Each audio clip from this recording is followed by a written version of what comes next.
Boa tarde, bem-vindos à Portugal. Bonjour, bienvenue au Portugal, pays d'où de grands navigateurs sont partis à la recherche de nouveaux horizons.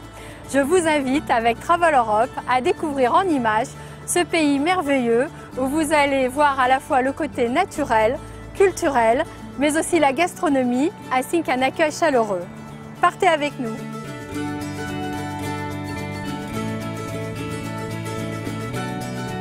Fondé au XIe siècle par des nobles français, le Portugal est l'un des plus petits pays de l'Union européenne. Avec ses 11 millions d'habitants et ses 90 000 km², il est environ 6 fois plus petit que la France. Avec son peuple chaleureux, francophile et francophone, le Portugal affiche de solides atouts touristiques, sublimés par la diversité et le contraste des paysages entre l'Algarve et le Minho aux deux extrémités du pays. Côté mer, la beauté sauvage de la côte atlantique, ses falaises déchiquetées et vertigineuses et les criques sablonneuses de la région de l'Algarve, véritable enchantement pour les yeux. Côté terre, les collines et vignobles de la vallée du Douro, inscrites au patrimoine de l'UNESCO, ou encore les plaines arides de l'Alentejo. La gastronomie et la culture ne sont pas en reste. Le pays est un véritable paradis pour les amateurs de poissons.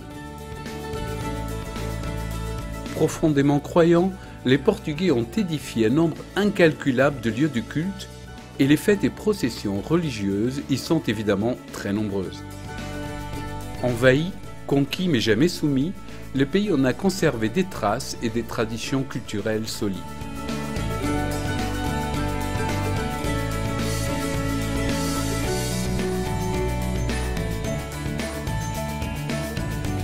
Avec son circuit l'essentiel du Portugal, Travel Europe vous plonge au cœur d'un des pays européens les plus typiques et attachants. Travel Europe propose également des circuits dans le sud du Portugal, permettant entre autres de découvrir de manière plus approfondie la région de l'Algarve, ainsi que des circuits combinés alliant les charmes du Portugal à ceux de sa voisine, l'Espagne. Le circuit de l'Algarve comprend une journée de randonnée de 3-4 heures dans la Serra de Monchique, avec en option un safari en jeep et une promenade en bateau avec un stop baignade et la plongée avec masque et tuba. Pour être complet, signalons que le voyagiste dispose aussi sur place de son propre réceptif francophone et propose plusieurs circuits spécialement conçus pour ne pas repasser 2 fois par le même endroit et ainsi économiser du temps pour les visites. C'est par exemple le cas du circuit en étoile autour de Lisbonne pour ceux qui ne veulent plus faire et défaire leurs valises chaque jour, mais aussi le circuit combiné Portugal avec une escapade à Séville et enfin un circuit spécialement conçu pour les autocaristes. Mais il est temps de partir ensemble découvrir l'essentiel du Portugal, un circuit original en 8 jours, véritable trait d'union entre histoire et culture de ce petit grand pays avec un départ de Porto et une arrivée à Lisbonne.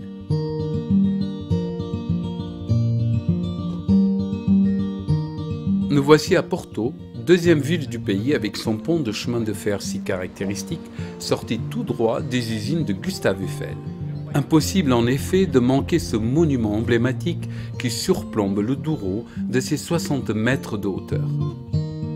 La vieille ville admire son reflet dans les eaux sombres du fleuve où les bateaux glissent paisiblement pour le plus grand plaisir des promeneurs.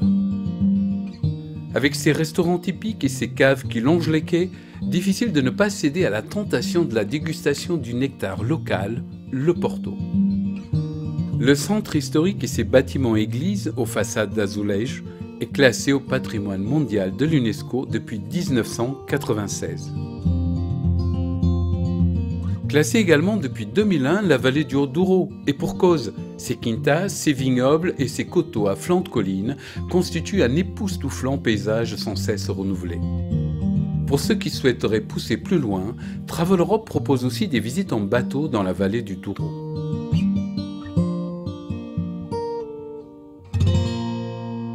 La ville de Guimarães est le berceau de la nation portugaise. C'est dans cette agglomération médiévale, aux ruelles étroites et aux places baignées de soleil, que s'est joué le destin et le devenir de la nation portugaise au début du XIIe siècle. Le palais des ducs de Bragance est l'un des joyaux du patrimoine de la cité. Bâti en 1401 mais jamais habité par l'illustre famille, il affiche un nombre impressionnant de salles de banquet en enfilade, des lustres à chandeliers et étonne par ses immenses tapisseries placardées sur les murs. Bâti il y a plus de 2000 ans par l'empereur Auguste, Bracara Augusta, devenue Braga, est l'une des plus anciennes villes portugaises. Son diocèse est le plus ancien du pays et au Moyen-Âge, la ville rivalisait en pouvoir et en importance avec Saint-Jacques de Compostelle, dont elle était l'une des étapes incontournables.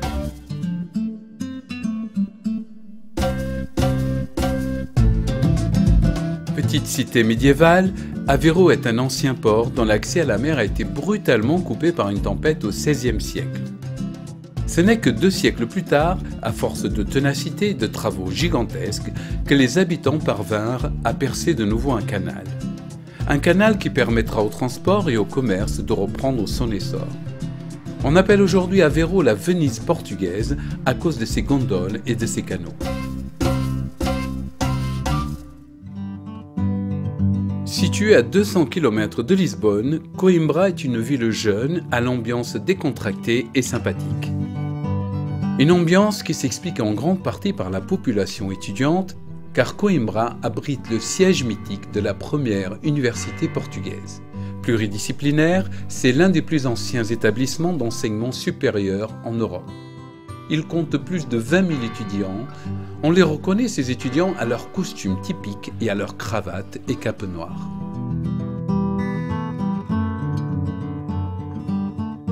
Comme à Lourdes à la fin du XIXe, les apparitions de la Vierge à Fatima au début du XXe ont fait de ce lieu l'un des plus grands centres religieux consacrés à la Vierge Marie. La première apparition eut lieu en 1917 au lieu appelé Cova da Iria, où se trouve actuellement le sanctuaire. Les plus grandes manifestations et pèlerinages ont lieu le 13 mai, notamment la procession des bougies et celle de l'adieu qui clôture les célébrations.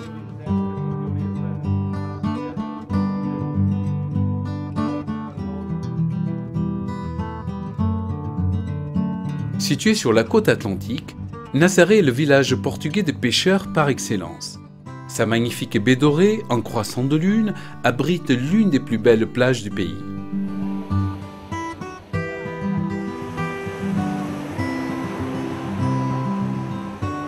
Chaque jour, les pêcheurs y déversent leurs prises pour le plus grand plaisir des badauds.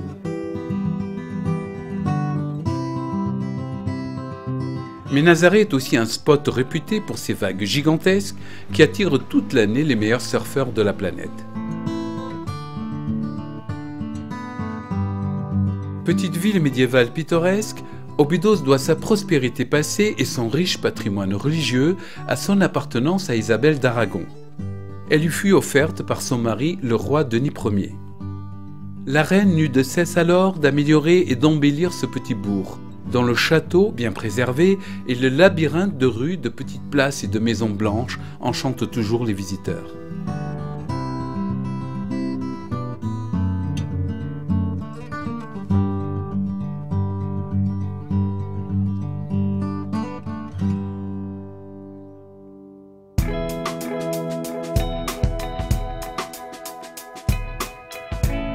Nous voici arrivés à Lisbonne. Comme Rome et Istanbul, la ville a été bâtie sur cette colline. Le centre, ou Baixa, est une sorte de cuvette sur laquelle veille l'imposant château Saint-Georges. Cette forteresse du VIe siècle est perchée à proximité du quartier populaire d'Alfama, l'un des plus anciens animés de la capitale, avec ses tavernes et ses ruelles escarpées. Entre touristes et population, les typiques tramways de couleur jaune s'y frayent tant bien que mal un chemin, peinant et grinçant dans les pentes escarpées. Ils n'arrivent pourtant pas à couvrir le joyeux tohu-bohu des Lisboètes, qui s'interpellent d'une porte à l'autre dans les rues étroites où le linge coloré sèche en permanence aux fenêtres. Lisbonne, la nostalgique, à la fois moderne et délicieusement désuète, baigne littéralement dans le romantisme et la poésie. Celle de la saudade et du fado, traduction littérale du mot latin fatum, ce chant triste et mélancolique qui évoque la trajectoire immuable de la destinée.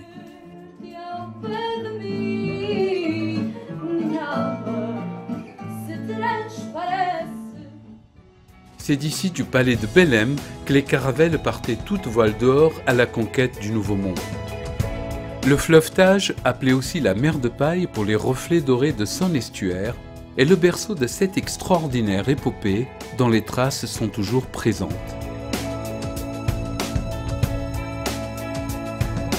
De somptueuses avenues parallèles, consacrées jadis aux corporations professionnelles, telles Joaillier et Cellier, s'élancent du Torrère du Pas pour rejoindre le centre-ville. C'est ici, dans les quartiers huppés du Carmo, avec ses cafés littéraires et ses élites intellectuelles, que bat le cœur de Lisbonne. Ses écrivains les plus illustres, tels Fernando Pessoa, y ont usé leur fond de culotte. Un peu plus loin, la Lisbonne moderne, haussmannienne, aux larges avenues aux immeubles élégants, porte la griffe du marquis de Pombal, grand architecte et bâtisseur. Le long du Tage, barré par le pont Vasco de Gama qui relie les deux rives, on peut apercevoir quelques symboles de la magnificence passée du pays.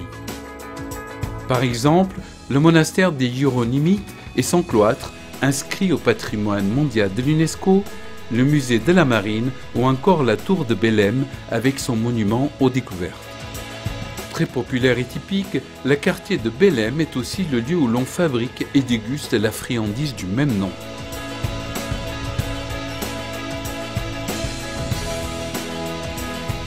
C'est ici, entre histoire, culture et nostalgie, que s'achève ce superbe voyage.